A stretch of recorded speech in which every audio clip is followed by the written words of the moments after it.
It's a nice and lovely Saturday evening. I would say cool, wet, and soggy, but that is the beauty of life, and that's exactly what we are basking in. My name is Hisad Mo. It's time for the Never Dull Moment program on Radio Groundzero, the program where we pick up topical issues in the polity, and with analysts and you, the listener, together, we rub minds on these things and try to understand them better while contributing to the growth and development of Nigeria and mankind. Today is Democracy Day. That's June 12th. Since 1999, even up till next year, it was never celebrated as our Democracy Day, but rather May 29th was our Democracy Day. But with the posthumous honors given to Chief MKO Abiola, the reason for the June 12th celebration, Nigeria officially now made June 12th our Democracy Day. And this is officially the first time that we are having a real national celebration on June 12th. Before now, it was in the southwestern part of the country that the June 12th celebration was really done. Now, what is June 12th, if one would even ask? You'll get to understand that in the course of the program. But first, let's get to meet our guests. I have the honor and privilege to have two very solid, strong men in the studio, and they will be talking about all of these things and how it would generally translate to quality of life for Nigeria and good governance, of course. I have Nasir Jagaba, the former president youth wing of Sokapo, right? Nasir Jagaba, you are welcome to Groundzero. Thank you very much, Ace. I also have with me in the studio Sam Yohana, a political figure in Kaduna State, and of course a political analyst and one that contributes richly to every vibrant discussion. Samuel Yohana, you're welcome to Groundzero. Thank you, Mr. Hiza, and thank you, listeners at home. All right. To be part of the program, you can go to our various handles on Facebook and Instagram. On Facebook, it is on Facebook, I was almost mentioning something that we have officially been asked to ban. On Facebook, it is Invicta FM Kaduna. That's the Facebook handle of Invicta FM. And on Twitter, just go to @Invicta FM 989, @Invicta FM 989. That is our Instagram handle. And it used to be our Twitter handle also. But you know, of course, I can't officially say we have a Twitter handle. And you can also follow my personal handle. It's ehis_peacemaker. My personal handle is ehis_peacemaker. There we'll keep the discussion going even before, during, and after the program. And at some point in the course of the program, we will open up the phone line so that you, the listener, can add your voice to our conversation. So you keep the dial locked on. Today on the program, we shall be looking at the June 12th Democracy Day celebration. From the snippet I gave before introducing our guest, we talked about June 12th and what it stands for. And of course, we said basically that MKO Abiola was the reason why we had the June 12th celebration.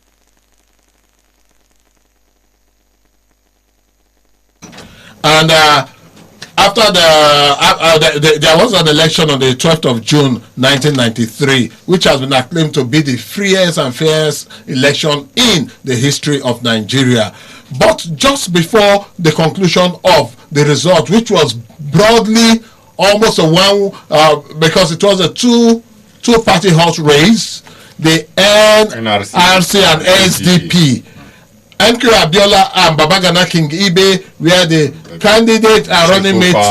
Oh, sorry. Yes, of NRC. While Bashir Tofa For NRC. Babagana, Abiola and King Ibe for NRC. No SDP. SDP. Yes. Okay. While Bashir Tofa was for NRC Convention. Yes. Let's get that right. SDP was MKO Abiola, NRC was Bashir Tofa. and the election was said to be the freest and fairest, where MK Abiola won. Even Bashir Tofa, in his word, Acknowledge. and just before the final results will be announced, it was it cancelled or suspended, or what actually happened there? Because I remember that Otton Zerebe in his Association of Better Nigeria went to court to challenge the election, and IBB quickly accepted. Quickly, even before the gavel would drop, he quickly accepted, and the election was put aside, and there was an uproar. That led to agitations from different parts of the country, most especially the NADECO came up, and several others. ASU was there, students, everybody. Civil Liberty Organization. Everybody was really, really very angry. And that led to the stepping aside of Ibrahim Babangida. And while stepping aside, he installed Shonekon. And Shonekon was the head of the government. We had a strong man, Abacha, as the defense minister and all of that. And eventually, after about 6 months or thereabouts, Shonekon was, I wouldn't say bullied aside, but he was harassed aside. And Abacha took over the reins of power. In the course of all of this, NK Abiola kept fighting to get his mandate. And that led to him going on exile and eventually coming back to Nigeria, where he made that declaration. After the declaration in Lagos, he was picked and taken to Abuja, where he was incarcerated for so long. Eventually, Abacha died, and within a couple of weeks, there were several discussions and negotiations trying to see how Abiola can be restored. But with the tension in the land as at then, there were so many conspiracy theories coming up. In the whole of this, MK Abiola died. And immediately MK Abiola died, there became another game. And that game ultimately led to the military, that's Abdul Salam, being in charge as the most senior military officer, and as at that time, and eventually he brought in democracy. While many people for so many years refused to recognize Abiola's success at the poll, the Buhari administration just 2 years ago eventually recognized it, honored Abiola and honored Abiola's family, restored the honor of the family, and eventually he was also given a posthumous Grand Commander of the Federal Republic Award, which is the highest honor reserved for presidents and heads of states. So, in the records of Nigeria, Abiola has been gazetted as one of the leaders, one of the presidents that was eventually not sworn. Was there a posthumous swearing in? I wouldn't know the position of the Lord there, but he was recognized. That set the tone for June 12th celebration. Meanwhile, all these years, civil liberties organizations and civil society organizations, most especially in the Southwest, have always made June 12th a day of celebration and recognition of democracy, and have always agitated for recognition of June 12th as our official democracy day, which the Buhari administration eventually concurred, and today we have our democracy day as June 12th and not May 29th. This morning, the president came out with, there was a presidential broadcast where the president gave a background to all of this and also what has been done and the expectations. And many Nigerians are already reacting to it, also putting into perspective the recent happenings in the country and seeing how we can move the nation forward. Don't forget into that in all of this, between the former Democracy Day and this new Democracy Day, so many things happened, which includes also President Olusegun Obasanjo coming out to say that any segment of Nigeria that is agitating for secession may be undoing themselves. Also just yesterday, Olusegun Obasanjo also put together another team of eminent Nigeria where they brainstormed and talked about Nigeria as it were and how they can make it better. While they have not come out with the position or a communique in respect of it, President Olusegun Obasanjo, while speaking with journalists, said that they will make it public after they have submitted their findings or their agreement to the president. Yes, the association is a committee for the goodness of Nigeria. That's the group that was put together by Olusegun Obasanjo.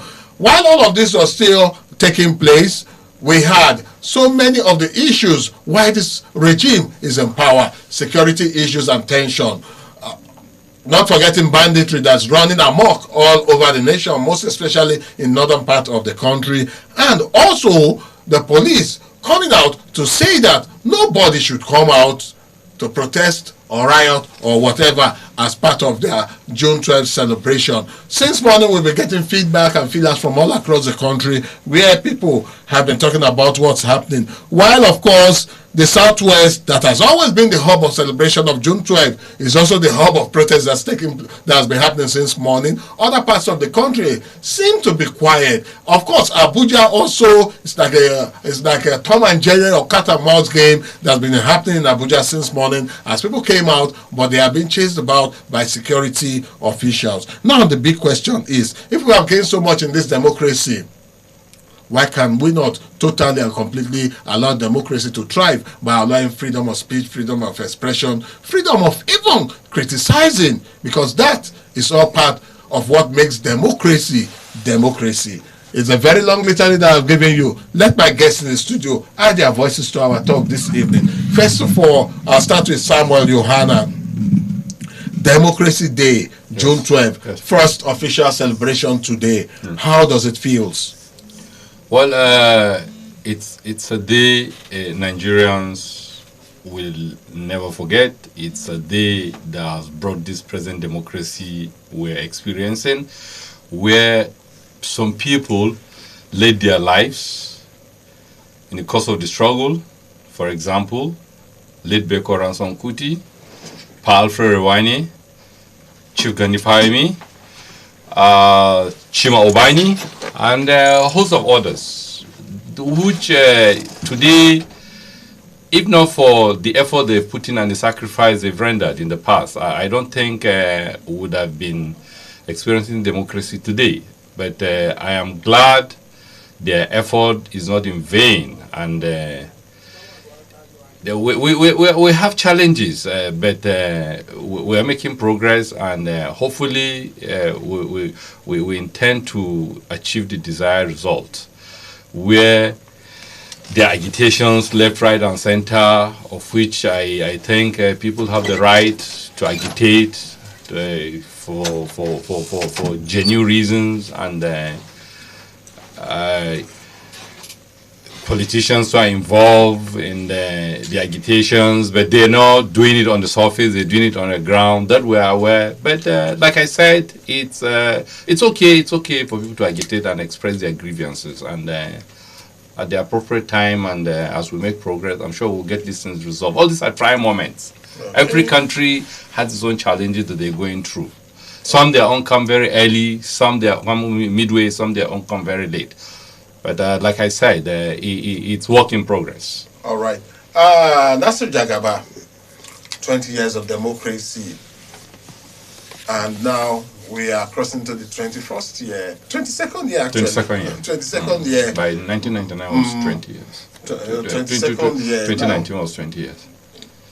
Democracy Day today, in the spirit of Nadeko, because I know, yes, while you were extremely very young when Nadeko was everywhere, I know you've read so much about Nadeko, and as an activist that you are, what's your general impression about First Democracy and activism today as we speak? Thank you very much, Ace.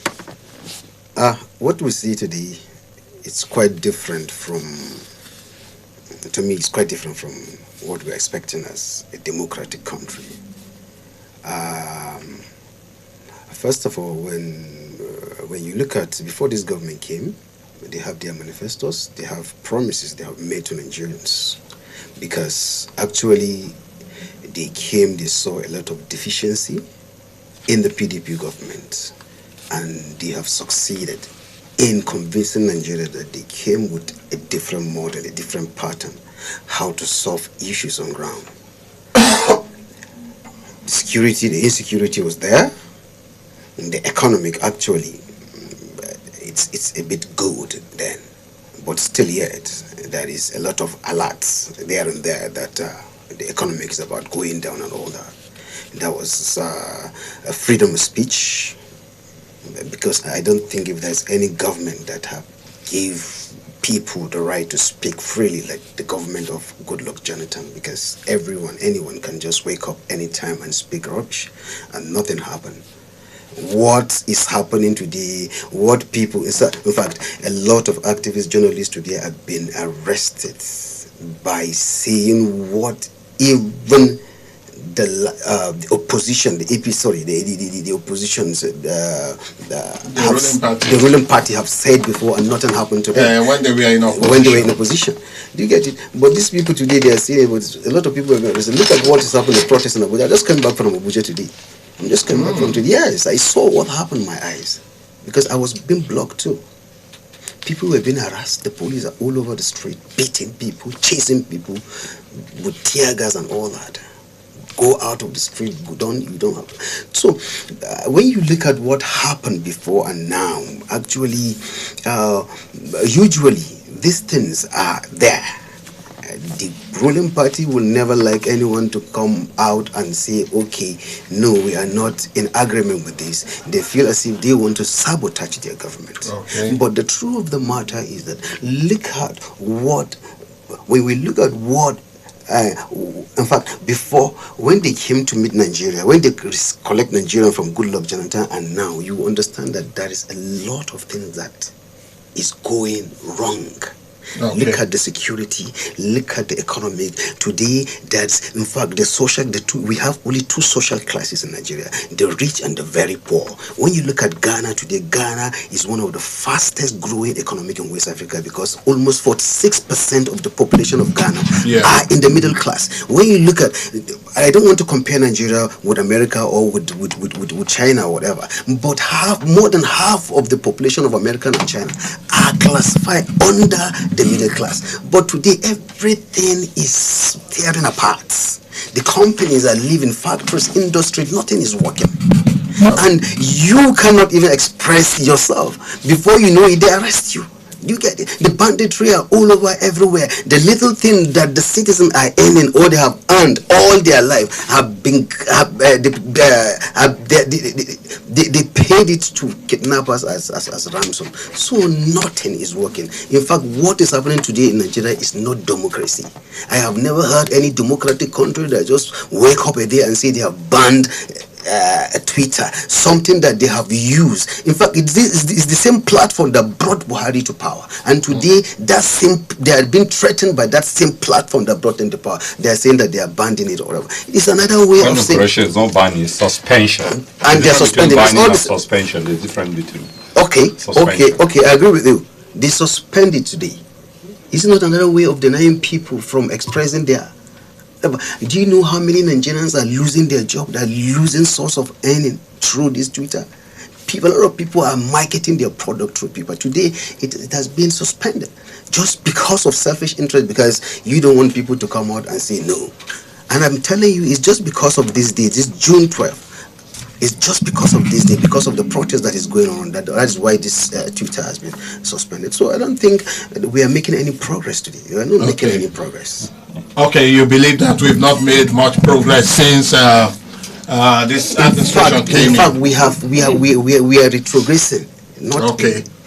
Okay, now, if we are talking about making gains or retrogressing, we need to put everything in perspective, because first of all, every country have their grand norms, the way that the people have agreed to run their things. And if a company wants to come in and do something that will undermine the sovereignty of that nation, of course the nation would react. That's on one hand. But also at the same time, would also know that there is a baseline universally accepted standard globally, which I believe that as free speech represents. But of course, a nation wouldn't allow a single company to cause issues that will burn them down. But when we look at all of these things, when we put them in perspectives, the reason why we have this suspension of Twitter indefinitely in Nigeria is because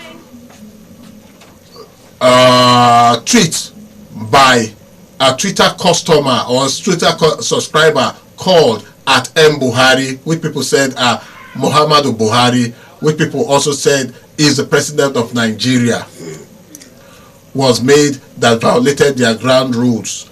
And when you violate Twitter's ground rule, they have a system in place, not human beings or individuals. Once a certain number of people flag a particular message as abusive or inciting or all of that, the machine automatically takes out that tweet without a human being even knowing what was written there, as long as a certain number of persons. Now it is up to the person to now query it. The human beings will now come and replace it if it was wrongly pulled down. Yes. The affected person will complain, and they will either restore it back if they find out that there was no cause for that flagging. Yeah. That's on one hand. Then, secondly, the general idea that Twitter does not add any value to Nigeria, either a freedom of speech or e-commerce, is another one. And thirdly, and most importantly, where so many people felt a little bit not too comfortable, was the fact that the Federal Republic of Nigeria descended to exchange words with a company instead of going diplomatic if they feel aggrieved. I'll give you a quick example. I'll put in this background so that we can look at it from a different perspective. Donald Trump has a Twitter account that has been suspended for 2 years. No, that's true. While the President of the United States of America has a Twitter account. That's an official account of the president. It's called at POTUS. POTUS. At POTUS is the official account of the President of the United States of Nigeria. If the account of the President of Nigeria was one touched, that's when I feel that this kind of action should have been taken, but not an individual who saw the rules, agreed to the rules, bent the rules, people complain. Well, that's by the side. What I'm coming to is, if there's an international standard, Nigerians should generally obey, because from analysis done by various international e-commerce platforms, the amount of money that Nigerians have lost in this past 1 week is over 10 billion naira, which is more than the total amount of money that the Vice President of Nigeria took more than a year distributing as trader money. Now, for the economists, they felt it did not make a sense, but they felt it did not make a sense. But should we overlook the economic benefit that will come from it over and above our national security or national interest or national pride? These are issues that Nigerians are talking about around this Democracy Day.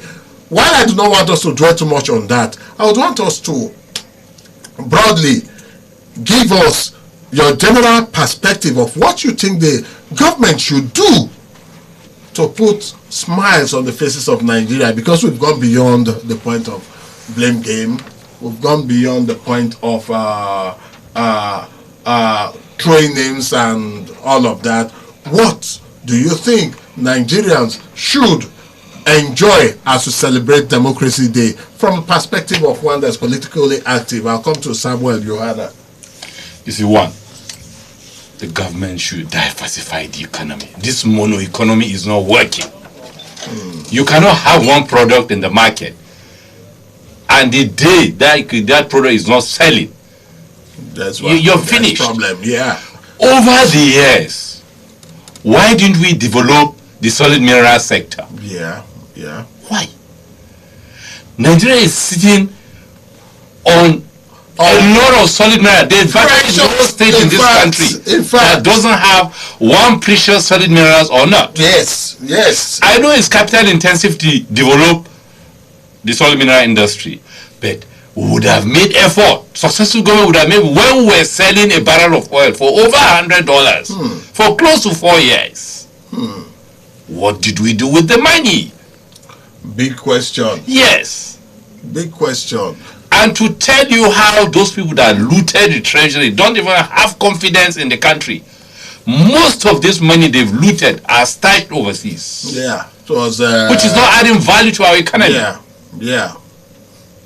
Now, this president is trying to collect this money back from them. But once money is taken out, you can't get it out freely. It cannot come out easy. It's not easy. Yeah. They will fight it. And that's what they're doing now. They are challenging most of the recovery effort this government is doing in the court. Even the ones the government has confiscated, they cannot touch some of this money because some of this is being challenged in the court. Yes, until the judgment is passed, that's when this money can be touched.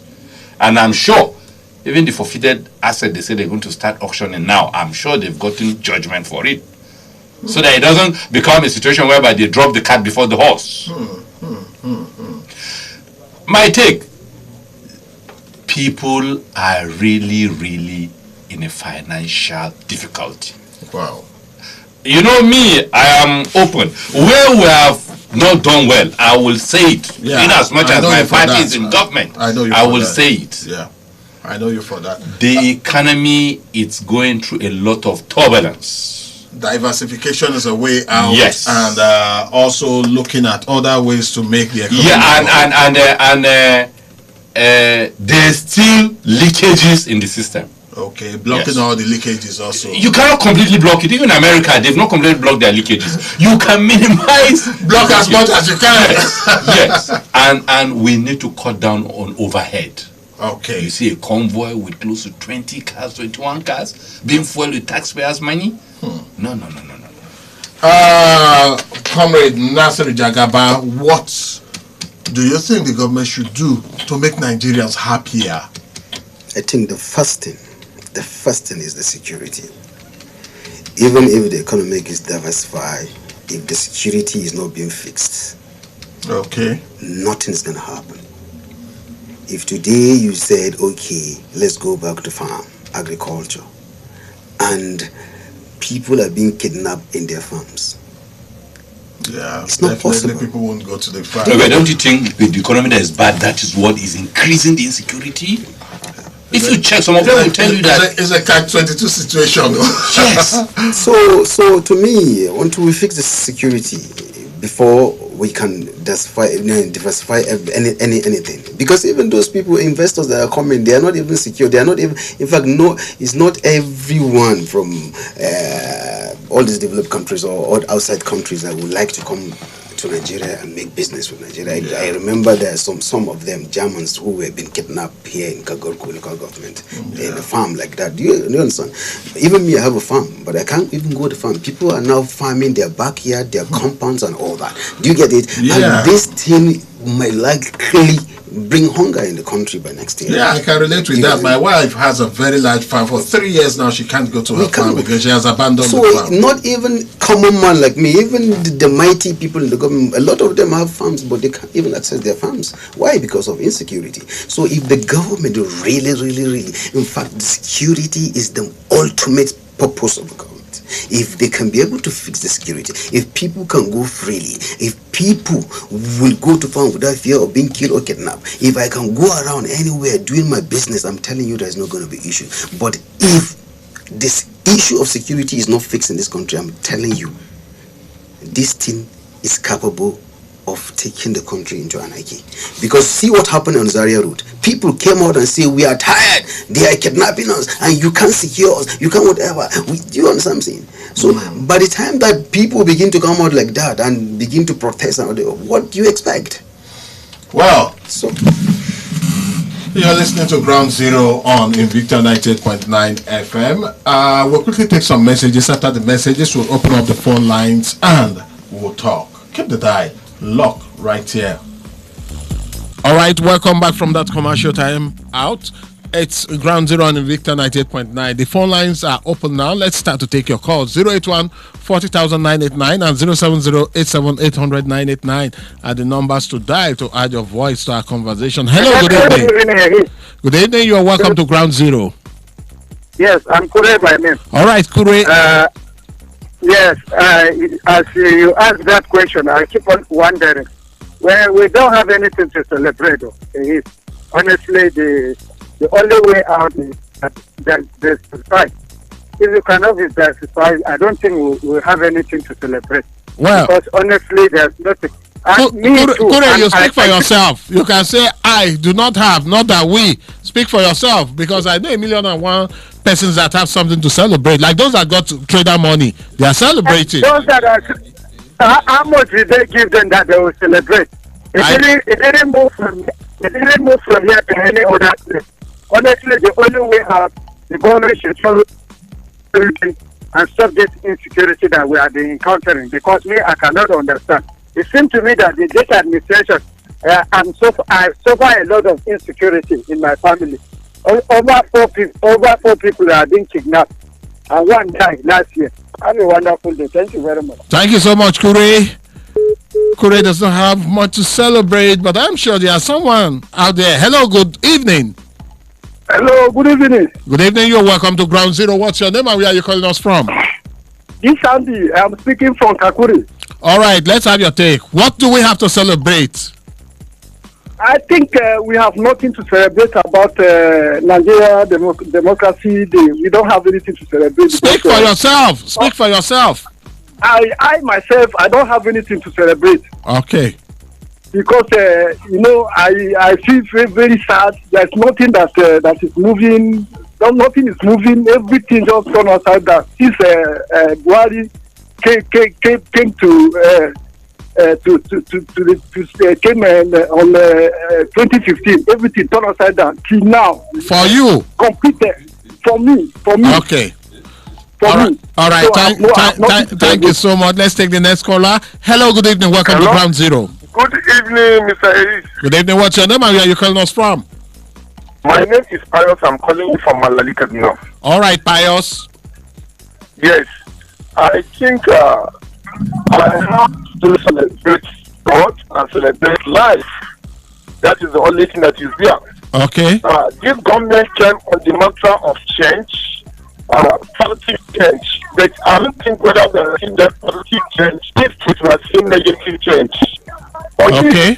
We have never buy this 700. Now, how much is this? How much is that? How much is rice? How much is everything?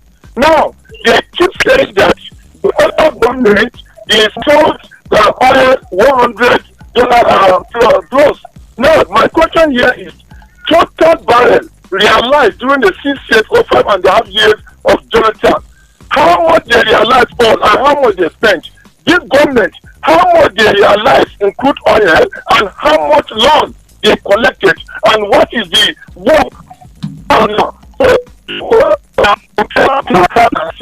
So that at least Nigerians are calculating. All right.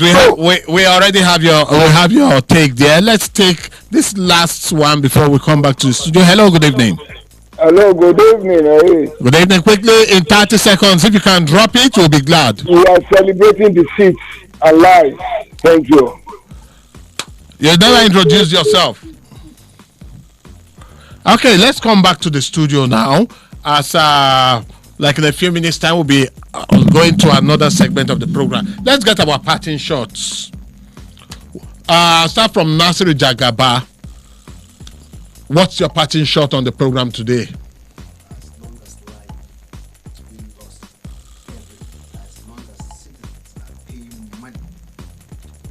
For ransom. Say that again. You said as long as life is being lost every day. Okay. And citizens are paying money for ransom.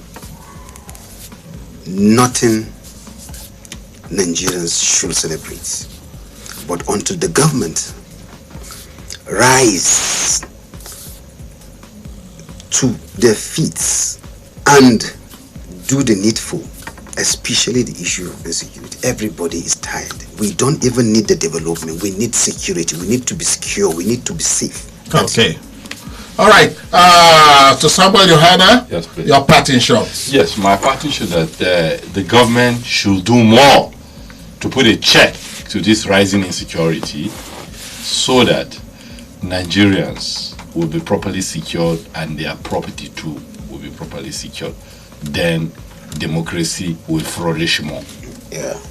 All right. Democracy flourishing more if Nigeria does that which it should do. I guess that's about the size of the segment of the program. I sincerely want to appreciate you guys for having time to be on Ground Zero this evening.